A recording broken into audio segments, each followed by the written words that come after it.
Madame, Monsieur, bonjour. Bienvenue dans cet autre rendez-vous de l'actualité. Laurent Gbagbo sera reçu par Alassane Ouattara. L'ancien président ivoirien et l'actuel vont se rencontrer au palais de la présidence de la République le mardi 27 juillet prochain. En ligne de mire, la réconciliation, annonce faite hier à l'issue du Conseil des ministres. D'autres sujets abordés lors de ce conseil, notamment la révision sur la norme du pain et le développement de la chaîne de valeur agroalimentaire. Viviane Aïmé. Le Conseil des ministres, réuni ce mercredi 21 juillet sous la présidence du chef de l'État, le président Alassane Ouattara, a été marqué par d'importantes décisions touchant au quotidien des Ivoiriens. Il s'agit du rationnement de l'électricité encore en cours dans plusieurs secteurs de l'économie nationale. Le Conseil a adopté une communication relative à la fin du rationnement de l'électricité. En effet, avec la saison des pluies, les barrages hydroélectriques du pays ont retrouvé leur niveau normal. Le retour de cette pluie a mis fin à la période de chaleur, réduisant donc ainsi la forte demande nationale d'électricité. Il faut ajouter donc à la résolution de ces problèmes qui permettent aujourd'hui de vous annoncer la fin du rationnement, les efforts du gouvernement et des opérateurs du secteur qui ont permis de réparer les pannes qui ont eu lieu aussi bien au niveau de la production qu'au niveau de la distribution. En conséquence de toutes ces actions, le rationnement des ménages a pris fin à Abidjan le 12 juin 2021 et à l'intérieur du pays le 25 juin 2021. On peut dire que cette période de crise énergétique a été définitivement maîtrisée avec la fin du rationnement en ce qui concerne les industriels depuis le 9 juillet, donc 2021. Il s'agit aussi de la lutte contre la flambée des prix des produits et denrées de grande consommation. Le gouvernement vient de prendre un train de mesures. Face à la relative hausse des prix de certains produits de première nécessité, le Conseil a arrêté les mesures ci-après. Il s'agit notamment de la rencontre sectorielle avec les différents acteurs économiques, filière par filière, en vue de trouver des solutions afin de contenir cette hausse des prix. Il s'agit également de l'encadrement des produits de consommation de première nécessité, tels que le riz, l'huile de palme raffinée, la viande de bœuf, la farine.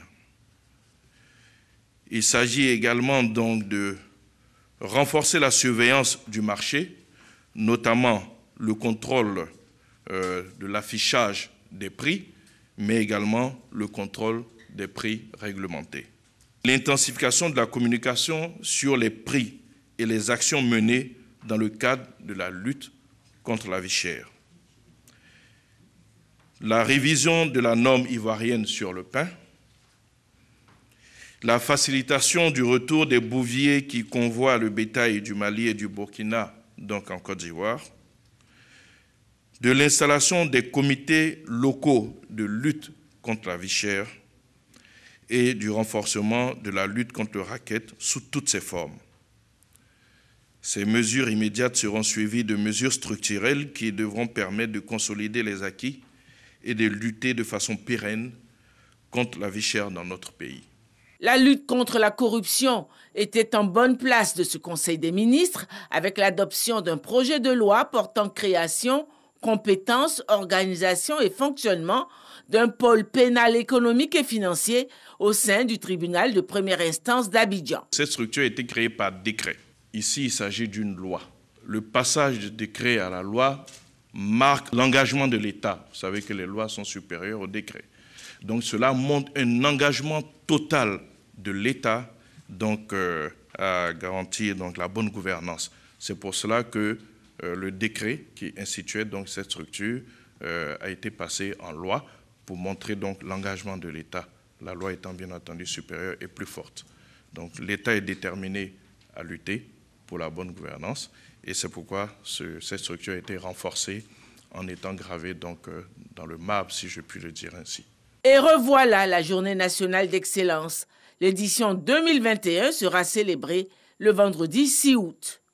Le Conseil des ministres du mercredi 7 juillet 2021 a autorisé l'organisation cette année de la Journée nationale de l'excellence le vendredi 6 août 2021 à 11 h au Palais de la Présidence de la République sous la présidence du Président de la République. Ainsi, pour l'édition 2021 de la Journée nationale de l'excellence, l'option retenue est la reconduction des lauréats de l'édition 2020, auxquels vont s'ajouter les lauréats du secteur de l'éducation-formation sélectionnés au terme des examens de fin d'année scolaire 2021. Au total, pour cette édition, ce sont 84 prix qui seront décernés aux lauréats. Ces lauréats recevront, comme chaque année, un trophée, un diplôme et une enveloppe de 10 millions de francs CFA pour ceux classés premiers. Quant aux autres lauréats classés deuxième et troisième, ils recevront respectivement 1 500 000 et 1 million de francs CFA. Ce point d'actualité ne figurait pas dans l'ordre du jour du Conseil, mais le porte-parole du gouvernement en a fait l'annonce. Le président de la République, Alassane Ouattara, et l'ex-chef de l'État, Laurent Gbagbo, ont eu un échange téléphonique. Je ne peux pas vous dire s'ils se sont longuement entretenus, mais la seule chose que je peux vous dire, c'est que oui, il y a eu un contact et que le président Ouattara recevra donc M. Gbagbo Laurent le 27 au Palais de la Présidence ici. Prochain Conseil des ministres, le 28 juillet. C'est aujourd'hui qu'aura lieu la traditionnelle fête de l'école de forces armées de Zambakro. Une double cérémonie de baptême et de remise d'épaulettes aux élèves officiers d'active de la 52e promotion est prévue. Mais avant, allons à la découverte de cette école d'excellence avec Abou Sanogo. Il est 6h15 et nous sommes aux portes de l'école de forces armées de Zambakro dans le district de Yamoussoukro. Après quelques minutes d'échange, nous y avons accès pour une immersion. Ici, le réveil se fait à 6h du matin. Les stagiaires sont au sport. Mais quand sonne 6h30, on arrête tout pour rendre les honneurs au drapeau.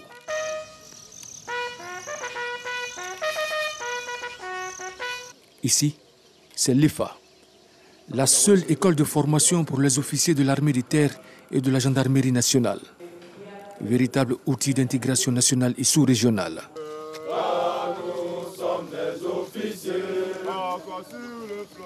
N'entre pas ici qui veut, mais qui a les aptitudes.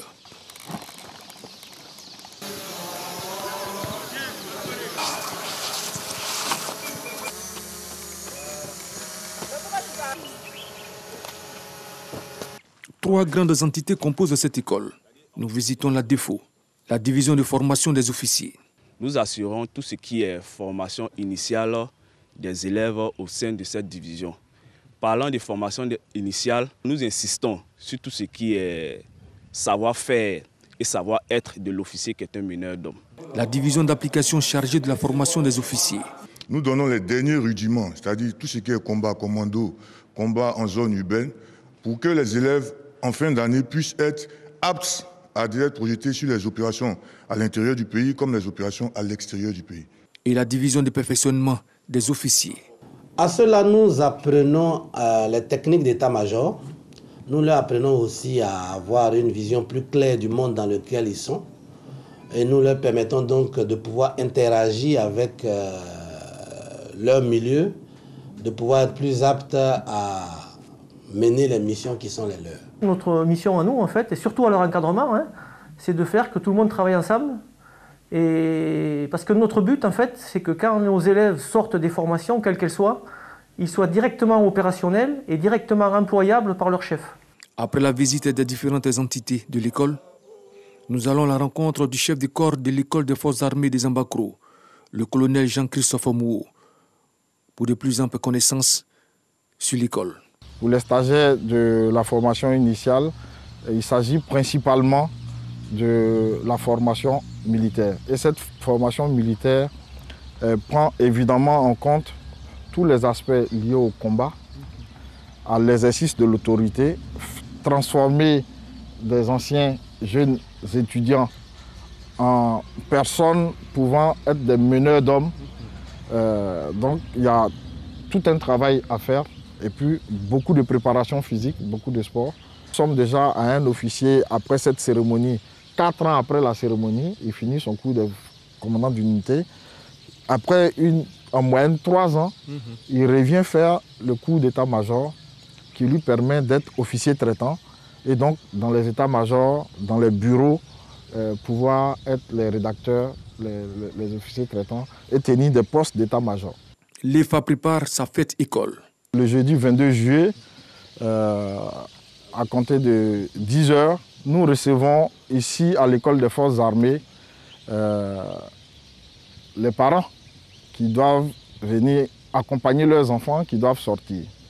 Nous aurons pour les élèves officiers d'actifs de 2e année 100 élèves officiers d'actifs qui sortent et qui vont devenir des sous-lieutenants. Sur ces 100, nous avons 18 étrangers et nous avons 9 jeunes filles. En plus de ces élèves officiers d'actifs, nous avons les médecins élèves officiers qui sont 9 et qui sont tous ivoiriens. Zambakro ne doit pas faire peur. Zambakro est un site de formation et Zambakro est à la disposition de la population ivoirienne pour former des citoyens ivoiriens, des citoyens étrangers. Si ça faisait peur, des femmes et des hommes n'en sortiraient pas chaque année. Si ça faisait peur, tous les pays étrangers n'allaient pas nous envoyer une vingtaine de personnes chaque année. La fête école se tiendra dans le respect des mesures barrières le 22 juillet en présence du ministre d'État, ministre de la Défense, Tene Birahima Ouattara.